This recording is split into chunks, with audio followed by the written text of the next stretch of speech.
JHK here for Fight Night Picks, and joining me right now is UFC welterweight Orion Cosce. Orion, what's up, man? How you doing? I'm doing good. Got my workout in, second one of the day. Brother just showed up randomly, and then just got done cleaning up a big mess at work. But other than that, everything's going good with the training, the work life, married life, everything, man. Couldn't ask for anything more. Sounds good, sounds good. And what's the update on your brother, man? When's he supposed to return? He just ended up getting his second surgery on his left shoulder. So he had surgery on his right shoulder because he tore his both his labrums during the fight. Is what was perceived to be believed. I don't know if it was during his training camp. I'm pretty sure it was during the fight, though. He said he felt it go out during the fight, like both shoulders. So he's on recovery right now. He was training a little bit with me today. They're saying about 2 more months till he's back into a full camp. So maybe November, December. All right, sounds good, man. Sounds good. Now let's talk about last weekend first before we get into your fight coming up. UFC 264, a lot of welterweight action. Burns, he decisions Wonder Boy. Max Griffin goes out there and beats the legend Carlos Condit. Michel Pereira, he gets a good win over Nico Price. What did you think of those performances? Did any of them stick out to you? Max did good. Max is a homie, so I'm not going to say anything bad about him. The only thing I'm going to say is, Max, bro, you got to finish that dude next time. I like watching Max fight. The guy's super cool. He's super chill. When I'm rooting for a homie like that, I always want them to get the finish. So I'm going to give him some shit and be like, hey, it was a great performance, but you got to finish the motherfucker next time. You can't go from splitting a dude's ear off his head to not finishing a guy. So that's the only thing I got to say to Max, but it's all out of love and respect. And then the Gilbert versus Steven Wonderboy fight. The only thing I have to say about that one was it was very boring, and not out of, disrespect to either fighter. It was just boring because both respected each other so much. You can tell that Gilbert didn't really want to do the standing exchanges with Steven, but Steven also respected the grappling and wrestling that Gilbert had. So like the most exciting parts of the fight were maybe like the last 10 to 20 seconds of each round, especially that last 20 seconds of the second round where they had that Don Fry. Who did he fight back in Pride? Don Fry versus Haman Choi, I think it was. Man, he kind of gave me like vibes of that, but instead of them standing from the ground perspective. And then, to be honest, I didn't really watch the Michel Pereira versus Nico Price fight. My wife watched some of it. She was telling me it was pretty good. She was saying that Nico Price had a really good third round versus Pereira having a good first and second round. So I'm going to go take a look at that one. That way I can recap and see what happens, just because even though I'm looking forward to my upcoming fight, I'm always looking forward to the future too. I'm always looking forward to all the fights. So it's always nice to be able to see these competitors, see how they're looking, and if they're going to be fighters in the cage or if they're going to go out there and try to only get the decision. Yeah, you speak of Max. Max is on this like upward trajectory at the age of 35, which is phenomenal to me to watch, because man, there's not many guys that are hitting their prime at that age. So what is it like getting rounds with him at Team Alpha Male? It's been a while since I've actually done any grappling or sparring with him at Alpha Male. I had my injury that I was dealing with as well throughout the whole entire the nerves that were in the brachial plexus region, muscles shutting down, body shutting down. Found I had like multiple bulging discs, crushed spinal cord, all that stuff. But at the end of the day, I'm back to a full recovery. In fact, I'm lifting heavier now than I was before my injury. I'm hitting harder now than I was before my injury. So this injury was kind of like a blessing in disguise, in a sense of the fact that I was able to focus on my recovery. I never really took time off. I never really had those moments where I just took time off, and finally I realized, like, when you're doing these high-blooded sports, there is a reason why, in football, basketball, baseball, there's seasons. There's a football season. There's a baseball season, wrestling season, and fighting, you can fight all the time. But then that starts to take a toll on your body. So I want to be as active as I can, but I'm also going to understand, like, there'll be a time, like, if I get 3 fights, I'll probably take like a month and a half off, not from training, but, like if I can get 3 fights within like a matter of 3 to 4 months, then at that point I'll, take time off to where I'll have, a month and a half or at least 2 months before my next fight afterwards. Yeah, so you talk about the injury and you had to have surgery and then you come back. Did it make you realize a lot of things that you were doing wrong in like your training? You know, I don't want to say wrong, but like some things that maybe you're overtraining possibly? Yeah, so I mean, overtraining is a sign that you're doing something wrong, though. A lot of people don't realize that when you overtrain, you're actually making it to where your body doesn't recover properly. You're getting more injury prone. And that's all that happened. I was so excited to fight, Nick Dalby, because he's a vet in the sport. He was in the UFC before.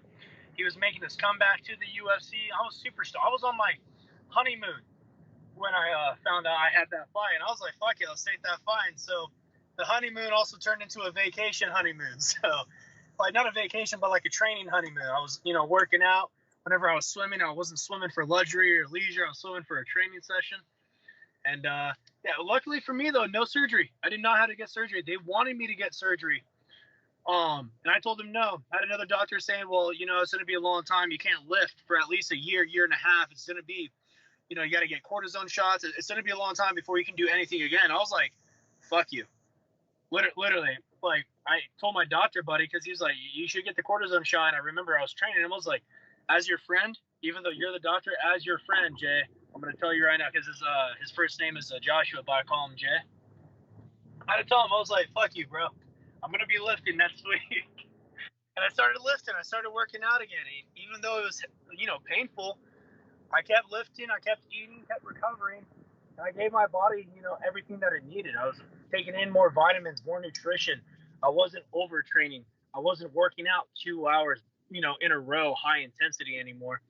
And now I'm doing sessions where it's, at least an hour to a half, hour and a half high intensity or strength training, rest a couple hours, work out anywhere between 30 minutes to an hour high intensity, rest a couple hours, and then, do technical drilling for at least an hour. And it feels good. My body feels great. I don't feel like I'm getting any injuries or shutting down. So I feel like I'm going to be a lot stronger as an athlete going into this fight because I did more research on my own body. Instead of just taking the doctor's advice and, with them saying just take time off. Well, you can only take so much time off before you start to actually hurt yourself by not training. You got to strengthen the injury. You got to strengthen the muscles around the injury. You got to strengthen the ligaments, everything around it. And that's what I did. So I'm glad I did it. I'm looking forward to this fight. Wow, so you pretty much did everything, the recovery on your own.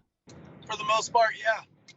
I mean, I had a lot of help too, a lot of family and friends that found me the right people to get deep tissue massage, chiropractic adjustments,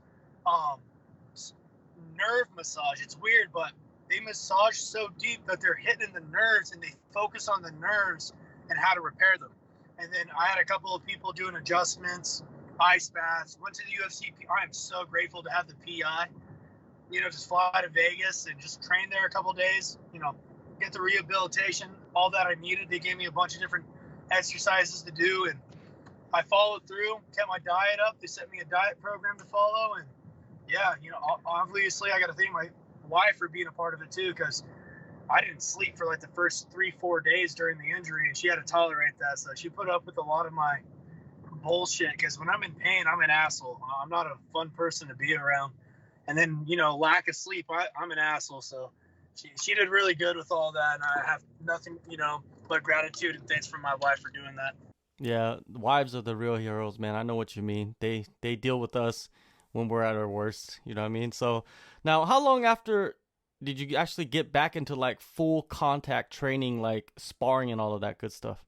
I think I forced myself to get back into it at, November, December, January, about 3.5, 4 months. So we were about 14 months ahead of schedule at that point. That's insane, man. 14 months ahead of schedule. That's like something that the doctors can study probably. And I heal fast. I heal really fast. It's crazy because there was a time where back in 2019 I was in a pretty bad car accident, and on my way to the hospital, they, the ambulance guys, the paramedics, they were telling me like, hey, like more than likely we're gonna have to do like surgery immediately, or at worst case scenario, we're gonna have to cut your leg off, because that's how bad it looked. And I get to the hospital and the doctor's like, hey, like, I need to perform immediate surgery on this. I was like, nah, do the x-ray first. He's like, the longer we wait, the more likely you are to lose your leg. I was like, do the goddamn x-ray. And the guy came back, and he's like, dude, in my 25 years of being, a medical doctor, I don't know how I'm saying this, but you don't have a break, you don't have a fracture. I had, like, grade 3 sprains and stuff like that. And so I got lucky and fortunate of that. And then they were saying, like, it was going to be a 6-month recovery. I was back in 6 weeks to wrestling and full MMA and stuff like that. So I'm just blessed to be able to recover fast. Yeah, man, you sound like Wolverine or something. What's going on? Like, what kind of blood you got? I just watched Dragon Ball Z, bro. I got the show too. So having the Dragon Balls, I just my recovery every day. July 31st, man, you're back in action. Your UFC debut. What did you think when they offered you Philip Rowe? What came to mind? I'm just excited to fight, man. I told them, like, hey, get me whoever. Get me anybody. I was telling my manager, Jason, I was like, bro, I just want to fight. I'll fight July 10th, 17th, 24th, 31st. Like, I do not care when it is. And so they were trying to get me on not the July 4th, obviously, or July 3rd, because there was no fight. It was the I think it was June 27th there was a fight, June 26th or something. So I was trying to hop on that card. And then Jason's all, brother, like, everything's all, booked up until July 31st. Are you fine with that? I was like, whoever it is, just get me on that card. I don't care. I just want to fight. So I'm excited to get back into the cage. I'm going to go out there and try to finish this dude like I always do. He's going to go out there. He's going to try to put me away. He's going to try to win the fight however he needs to. But I'm expecting to see a Phil Rowe that understands, like, if he loses, he might get kicked out of the UFC. He's on – we're given these 4-fight or 2-year contracts usually right outside of once we win our contracts with the Dana White Contender. And he took about 1.5 years off because he was getting injuries and he had to recover and stuff like that too. So he's coming off a loss to Gabe Green. It was a good fight, pretty back and forth. And, I'm just going to go out there and I'm just going to do what I do best and just pressure the shit out of him and impose my will. Again, it's not out of disrespect towards him. He's a great athlete. He's obviously in the UFC for a reason. But I am going to go out there and try to fucking hurt him with every single shot and every takedown. And I got to expect that from him too. And, that's out of respect as a fighter. Has your camp been 100% at Teen Alpha Male? A mixture of everything. It's definitely not 100% an Alpha Male.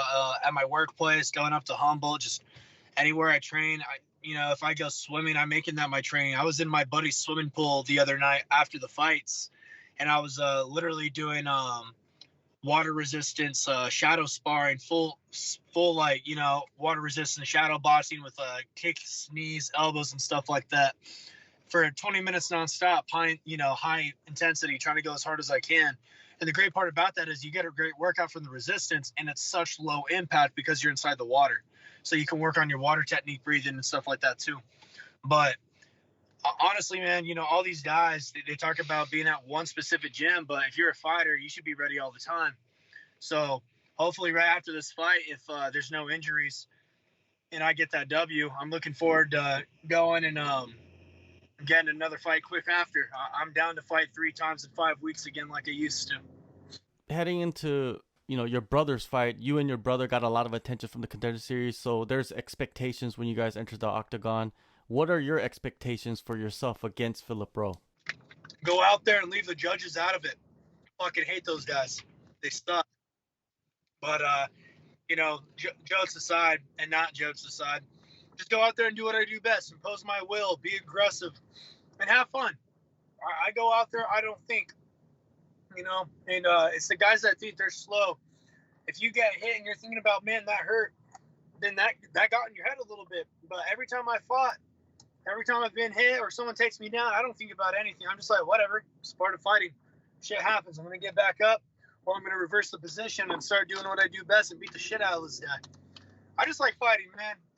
That's honestly like why I like Dragon Ball Z so much.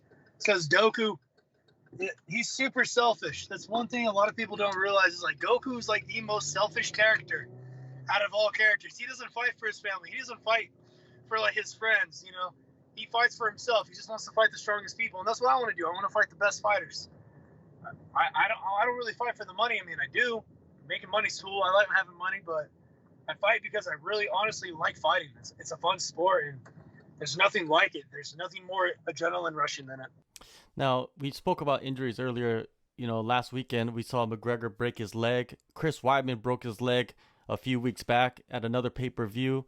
Why do you think these injuries are happening more often nowadays? Some people are saying that fighters are just getting so high level. They're just so much more powerful and so much more skilled. And that's what's going to happen eventually, is just more injuries will happen. It's just, inevitable. I mean, injuries happen all the time, though. It's one of those things where it's a freak accident that takes place. It's a weird one, man. Like, some people bring up karma or training injuries and stuff like that, but it is a part of the sport. And I'd have to say, a lot of these people are starting to realize if you start checking those calf kits, like, you're going to slowly start, threatening the injury more and more against people that are throwing those calf kits. But I can't really say that it was because, Dustin Poirier said he checked a calf kick and that's why, it did what it did. But if you look back at it, you don't check with the side of your knee. That's not going to do anything. John Wayne Parr, he brought up a good example of, how it possibly happened. It was like right at the end where the injury took place. And when he went to step down on it, it's like you can tell where it snapped. And I thought he injured it either when he was throwing the teep or when he threw the last kick. You can see it snap on his leg. But you want to tell those guys that they can park right here? Yeah, you can tell where exactly he breaks it. But it's weird. If he had injuries, during training camp, like John Kavanaugh said, it's one of those scenes where it's like, then why are you throwing with that leg? Why are you using that ankle to throw kicks? Like, obviously, if I have, hypothetically, if I had shin splints or if I had a bruised shin on either side, I'm not going to use that leg to throw a lot of kicks. I'm only going to go high with it or to the body. I'm not going to throw calf kicks. I'm not going to throw out the leg where I know for a fact that I can be checked and have damage if they check it correctly. So that's kind of on them for even doing that. But I don't feel bad for McGregor because of what he said. You don't talk about people's family like, the way he did. Chris Weidman felt bad for him because he had nothing but respect going into that fight against Uriah Hall. McGregor, though, I don't feel bad for that guy. All right, one more thing, man, before I let you go. Nick Diaz is coming back. It's official. He's facing Robbie Lawler, another welterweight added to the roster. He's returning after 6 years, dude. Like, what do you expect out of him? Hey, the guy's been active, he's been really active lately. It's one of the things where we just gotta wait to see, is he gonna have ring rust? Robbie Lawler's been on a downfall, though, so is this gonna be a good fight for Lawler to get back into it? Is it gonna be a good fight for Diaz to get back into it?